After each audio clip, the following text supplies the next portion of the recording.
Welcome back to some more Texas Chainsaw Massacre here on the second channel. Today we're going to be going over a lot of information regarding tomorrow's big update. Maybe the biggest update, especially where the state of the game is right now. In the history of the game, we've got, patch notes, we got brand new characters, a new map, a couple of new skins apparently for Rush Week, and some patch notes that look pretty promising from what I've heard. But let's get into this outfit pack first and foremost, as you have the Homecoming pack and the Winter Holiday pack. Now, I didn't really get to look into this too much, but it kind of seems like, as you can see as it runs here, that they're just two different outfits. I don't know if these hairstyles are different. They look the same. Like, why would they go with two different types of afros if it's not, the same hairstyle? Maybe it is different. I'm not 100% sure, but they don't look different to me, and if they are, it's not significant enough. I believe each of these is $199, which I think for a singular outfit, which isn't even that spectacular. Like, if they were, the winter one was like, a Santa outfit for a female, like a skirt Santa outfit, and then the Homecoming pack was like a proper cheerleader outfit, maybe, I guess. But I think these could have been together, and $199 is a little costly, Then, as I want to get all of the video stuff out of the way, we have the closer look at the graveyard map, which came out last night at some point. I did take a look at this. We can kind of talk through it because there's not going to be any, voice lines or anything like that. But, of course, a big aspect of this map is the new escape, which apparently is going to feature a location that you have to de-flood, if you will. I would imagine that means one of the escape options is going to be removed. People are saying the battery, which I guess makes sense because, why would you have that set up in a watery area? But at the same time, I would imagine to deflood something, you need to use a pump, which is kind of like a valve, right? Sort of. So not 100% sure there, but the church looks pretty sick. And then this is, of course, going to be kind of the highlight of the map, in my opinion, which is the kind of catacombs underneath area of the map, which, just looks awesome. It looks scary. It looks awesome, and yeah, imagine getting chased by a big fella down here. Like, can you block that exit with your body? Probably, right? Possibly. Are those coffins hideable? Possibly. But looks cool. Looks awesome. A lot of candles going on as well. As you can see here, the actual church look again, which is, where we kind of seen the trailer kind of kick off with Wyatt and Bones going head-to-head. And then we have, almost like a mausoleum-looking area. And there is, as people are calling him, Goth Nugget. Slash and Cast, I've heard them call it Goth Nugget. Black Nugget. Looking dangerous out here. Of course, I don't think he actually is freed. I'm pretty sure this is just for the trailer. I think it was confirmed that they will still be in cages. Not that it really matters, I guess, but it would be kind of cool to see them running around the map at some point. But that is a closer look at the graveyard map. And here we are for the kind of bulk of today's video, the patch notes for tomorrow's massive update. After the patch notes are done, though, we will go into the deep dive of the Bones and Wyatt community hub post, which did come out yesterday that I wasn't able to look at. So we'll do that afterwards. But for right now, the bulk of this thing, we have the December 12th update patch. We'll start rolling out across consoles and PC at roughly 8 a.m. Eastern, super early in the morning. This patch will also include the release of our newest characters, Wyatt and Bones. Read all about them in the community hub post. We'll do that in a moment. Then, of course, the brand new graveyard map. But players who have a content pass will automatically unlock Wyatt and Bones. They will be $10 each for non-content pass holders. So, at this point, you'd probably be a crazy person to not just get the content pass, since it's going to be basically $20 for both of them anyways. Unless you just really only want one of them, you might as well. Of course, we have the Rush Week Winter and Homecoming packs. I think that should just be together. It says Winter and Holiday Homecoming pack, but the post we watch, it actually says, let me show you, $199 each. So unless, I'm not really sure. I'm not 100% sure, but sure, I guess. But of course, we have some patch notes.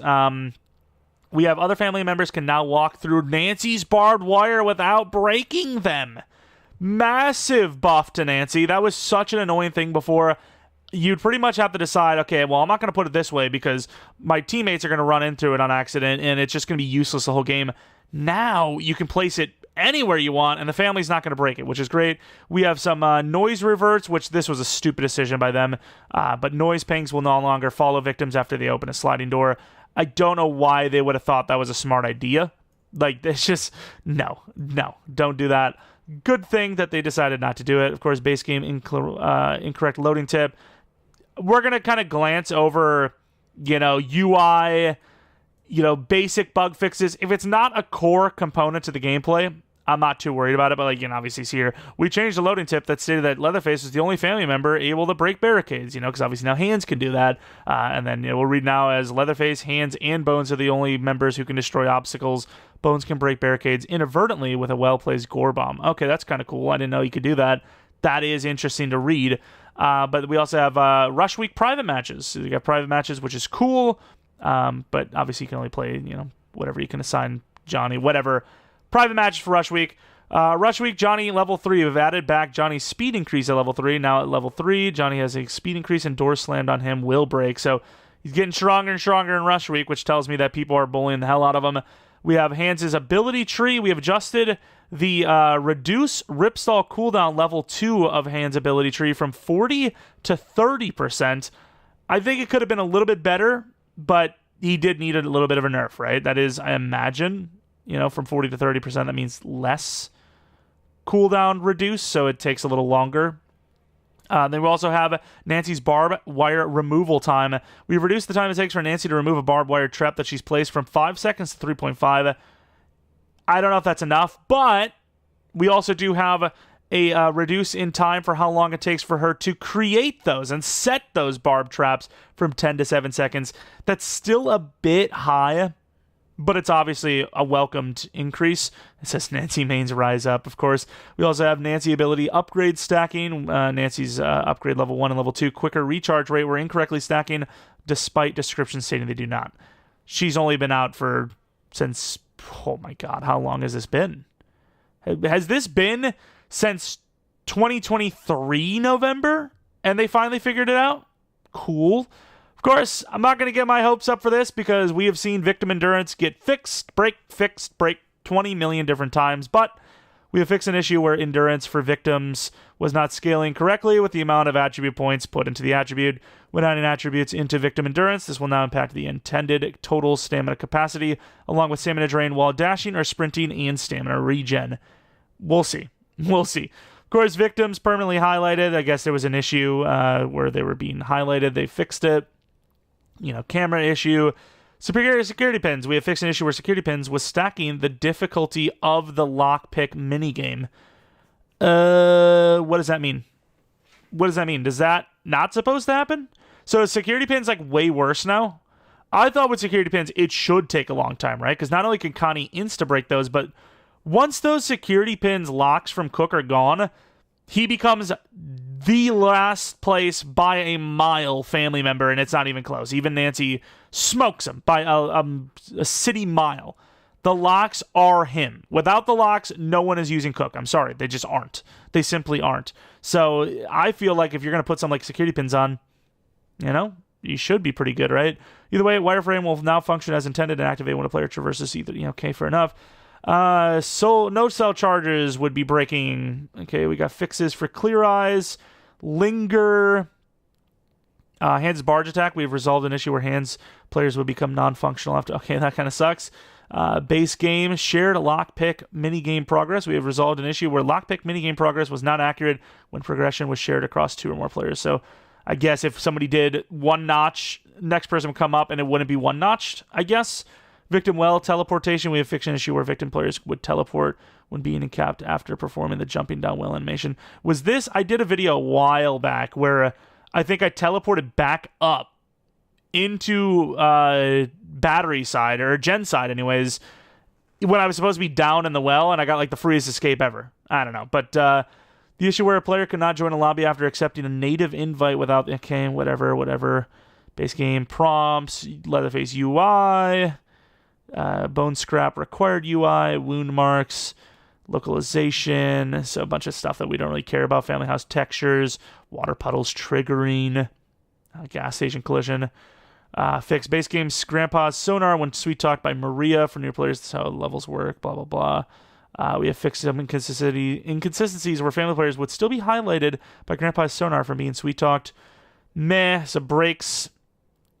We got some texture fixes, blood, splatters, failed dialogue. So not a whole lot going on there. The main things that, really there is would be right about here and up, which is decent. You got the, family members can't break Nancy's wires, which is great. Sliding door noise, not following a victim, which is, that should be the way it is. This doesn't matter. This, if you like private matches, cool. This, if you play Rush Week Johnny, that's cool. But yeah, the big thing is Nancy buffs. Nancy buffs and victim endurance fixes. We'll see if those actually do fix like they say they will. But assuming they do, this could be a great update for everyone that's been frustrated with the game just being broken for the most part, and obviously Nancy players that have felt no reason to use her. I still feel like she could use even more work than where she's at right now, but I think it's a good step. It's definitely a good step. I get it. Nancy's ability to physically see where one person is insanely strong, but her as like a pure character just doesn't feel like it. Like, I guess with this change to, family members not being able to break, I wonder if she can break them, though. Because it says other family members can now walk through her trap without breaking them. I wonder if she can. I feel like with that wording, that she can still knock hers down, which I guess I do get. But at the same time, where they are. Maybe you make the argument that she would jump over them or step over them. I don't know. But, maybe on Family House, she's a pretty big use now. Those wire traps are pretty crazy, especially, once again, if the other family members can't break through them, putting them kind of near that back door where, people like to rush out of could be really strong. But then again, most people come up that, basement area anyways, so it probably won't really matter. But good, patch changes. There's probably some other things. It's been a little while since I've played significantly to notice them, but there's probably some things they are missing. But those are kind of the main ones at the forefront of the game right now. Buffing Nancy and then, fixing victim endurance. But there are still some other things. But for anyone that didn't see the Bones and Wyatt kind of deep dive of what they're going to be about, we're about to head right on into that right now. But here we are, the brand new characters coming to the Texas Chainsaw Massacre on December 12th. We have our new victim, played by Skeet Ulrich from the Scream and Riverdale, well, I guess I can't say franchise, because I guess he was in Scream quite a bit, but I don't even know if Riverdale is considered a franchise. It's got some seasons, but whatever. It was a bull-riding, knife-throwing man named Wyatt, born in the same area as the Slaughter family, but moving to Lubbock, or is it Lubbock, Texas, when he was young. Wyatt is no stranger to tragedy. He was incredibly close to his older brother Casey, who only knew how to get into trouble and ride bulls. Almost said bull rides. I guess that kind of works anyways. The latter eventually led to Casey's untimely death. Wyatt, already a loner by nature and unable to process his grief any other way, throws himself into bull riding to honor Casey's legacy. One night, after winning a bull riding competition, Wyatt finally feels like he's made Casey proud and travels to the burial site of his late brother. Discovering that his brother's grave has been damaged, he goes toe-to-toe with the newest deadly addition to the Slaughter family, Bones. Armed with excellent aim, Wyatt's star sign ability is called Knife Throw. This allows him to throw knives at family members in order to stun them. Through his ability tree, players can choose to increase the number of knives Wyatt starts with, or have his knife throws reveal the family member he stunned to all victims. Alongside those ability upgrades, he also has some interesting, unique perks. The first perk, Dauntless, level 1. Wyatt has 30% chance per throwing knife of retrieving it by getting close to the family member who was hit and stunned by the knife. Now, of course, that is level 1, so we don't really know how this is going to scale upwards. It could go from 30 to 50, maybe 30 to 60. I can't imagine it would go much higher than that. Maybe 30 to 70, 30, 50, 70, but looks like 70 is probably going to be the highest chance. Either way, a lot of percentile stuff, right? Like just hopefully getting lucky with that. Then you have Blind Spot. Hitting Grandpa with a throwing knife makes Wyatt undetectable by him for his next scream. Also, the amount of Grandpa's blood is reduced by 30. I don't know if the wordings there is like right, but I imagine that means if he's level 2, he drops down from level 2, right? I don't think that's like Maria's ability to affect how much blood he gets when fed by a family member. But then we have Versatile, level 1. If at least one throwing knife is in Wyatt's inventory, bone chimes can be cut down and does not consume a knife. Cutting down bone charms is 30% faster, whether they are cut down by a throwing knife or a bone scrap. So, of course, the big thing with that one is, which scares me for, maybe the health of the game early on, is that will people not be just using that to farm XP to level Wyatt up? Because, obviously, if you're going to be getting bone charms faster, right out the gate of the game, assuming you don't have to find throwing knives, which the first one says... not the first one. The ability says, where was it? Wyatt starts with or have his throwing knives revealed. So you can change the numbers of knives he starts with. So meaning you automatically have it, meaning you could be the first one in the entire game cutting down bone chimes. What really stops you from, let's say, just cutting them down the entire game and not playing properly? So it's, we have family versus victims 3v3 for a good week while people try to level up Wyatt, So that does worry me a little bit, but overall, I think it'll be fine. I think people realize that, just playing the game, unlocking doors, escaping is going to be your best way to get XP anyways. But now we move on to Bones, who is a lethal addition to the already terrifying Slaughter family, played by horror legend Bill Moseley, who, is just, he's good. He's good, right? A wacky, out-of-sorts character, Bones holds down the role of local mortician in Muerto County. He uses this to his advantage in order to cover up the heinous crimes of the family. With a Dr. Jekyll and Mr. Hyde complex, Bones turns from kooky to frightening, eager to join in on the chaos and violence. With his gore bomb ability, he brings a frenzied energy to any match by placing bombs on most vertical surfaces. When they detonate, the reckless victim then gets caught in its range, will receive damage, and will be revealed to the family for a short duration of time. The detonation site should be important to a player because Bones can pick up spark plugs from the exploded gore bomb and use it to craft more bombs from blood buckets. So that sounds like you start with bombs, and the only way to make more is to actually have those exploded. Interesting. Okay, I also wonder, can you pick those bombs up and place them somewhere else? Because if it's a motion detector thing, I get it. Like, you're not going to... There's got to be a little bit of video game-ness to it, right? Like, you can't have it where it's motion detected and then Leatherface comes by and it explodes. Like, let's hope that's not the case. Let's hope we're not in another Nancy situation, which after a year, they finally decided to revert. But then we also have players can change up Bones' builds through various paths on his ability tree. For instance, players can choose an upgrade called Thrilled that allows Bones to become thrilled, hey, hello, for 45 seconds, reducing his stamina consumption by 50% and increasing his damage by either 25 or 50% against victims hit by a gore bomb. Players can also choose to have Bones make gore bombs from empty or full blood buckets without using blood, as well as retrieving a spark plug from a detonated gore bomb to give him a full blood vial. That one seems interesting. That one might be the way to go.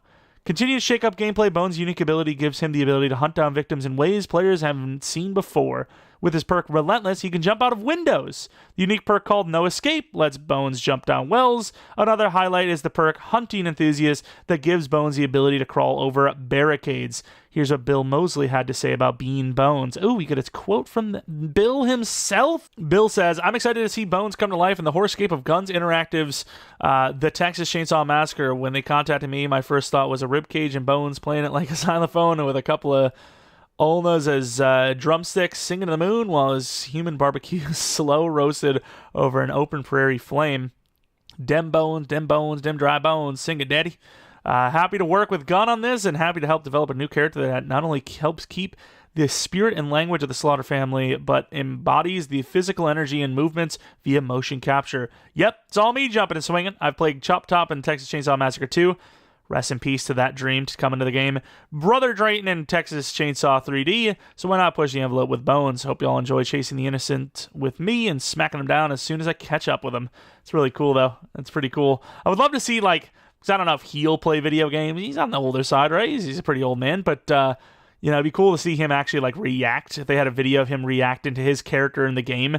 Because I imagine he's never done anything like this. I don't think Skeet either, right? I don't think they've done, I don't know if Skeet did mocap, but I don't think they've ever been, put in a game like this, if I'm not mistaken. So it'd be kind of cool to see their reactions to their, characters in game and whatnot, especially Bill, because, how crazy his character is going to be. But that is basically going to be it for all the information leading up to this December 12th update, aka tomorrow's big update. A lot of promising stuff, also a lot of scary stuff. Not that I'm worried too much about the balance of the game. I think, like, sure, Wyatt could become like meta, and he could be pretty good, but I don't think he's got a Danny level ability that can completely change the game, or a Hans ability that can completely change the game. That would cause you want to have some sort of nerfing, some sort of quick turnaround, while they basically like leave the office. It's December 12th. I imagine they're like coming up close on like being done till sometime in January, which is crazy. It's insane to me that there's so much time off in that space. But especially when you're always updating. Like, it seems like some huge updates keep coming around the game right when they're about to be leaving the office for so long. So if they break something really bad like they did for that Halloween update, like, we could be talking about what should be the hopeful revival of this game to, great, another wasted opportunity. I don't know if this game's going to make it to another big DLC. This is huge. Like, this is the pivotal point of this game. If this update goes smoothly, the changes they said, they actually fix the game. There's no game-breaking bugs, and everyone loves the new map and the new characters. Who knows? This update itself could push this game through another August situation. So, I mean, we got to just hope that they do it right. There's no issues, there's no bugs, and we're hopefully all having a good time with the new update. Anyways, some way or another, we'll have gameplay on these guys. I'd imagine tomorrow could be a little frustrating, because I imagine everyone's going to want to be playing these guys. It's been starved for content, so obviously it's going to be hard to get to actually play as these guys. You're going to have to get in the game first, pretty much. So we'll find a way, though. We'll have some gameplay on both of these guys, and obviously the brand new map. I at least hope. If not, I'm going to have to freaking, walk around on that in private match, which would be so lame. But either way, if you guys enjoyed this one, maybe leave a like, subscribe if you're new. If you're not new, I do appreciate continued support. It's here on the second channel, especially. Follow me on Twitter, JumpyCara. And for anyone that's not interested in the Texas Chainsaw Massacre, more Indiana Jones shall probably continue tomorrow, if not Saturday. Anyways, thanks for watching. Hope you guys come back for next video. But until next video, see ya.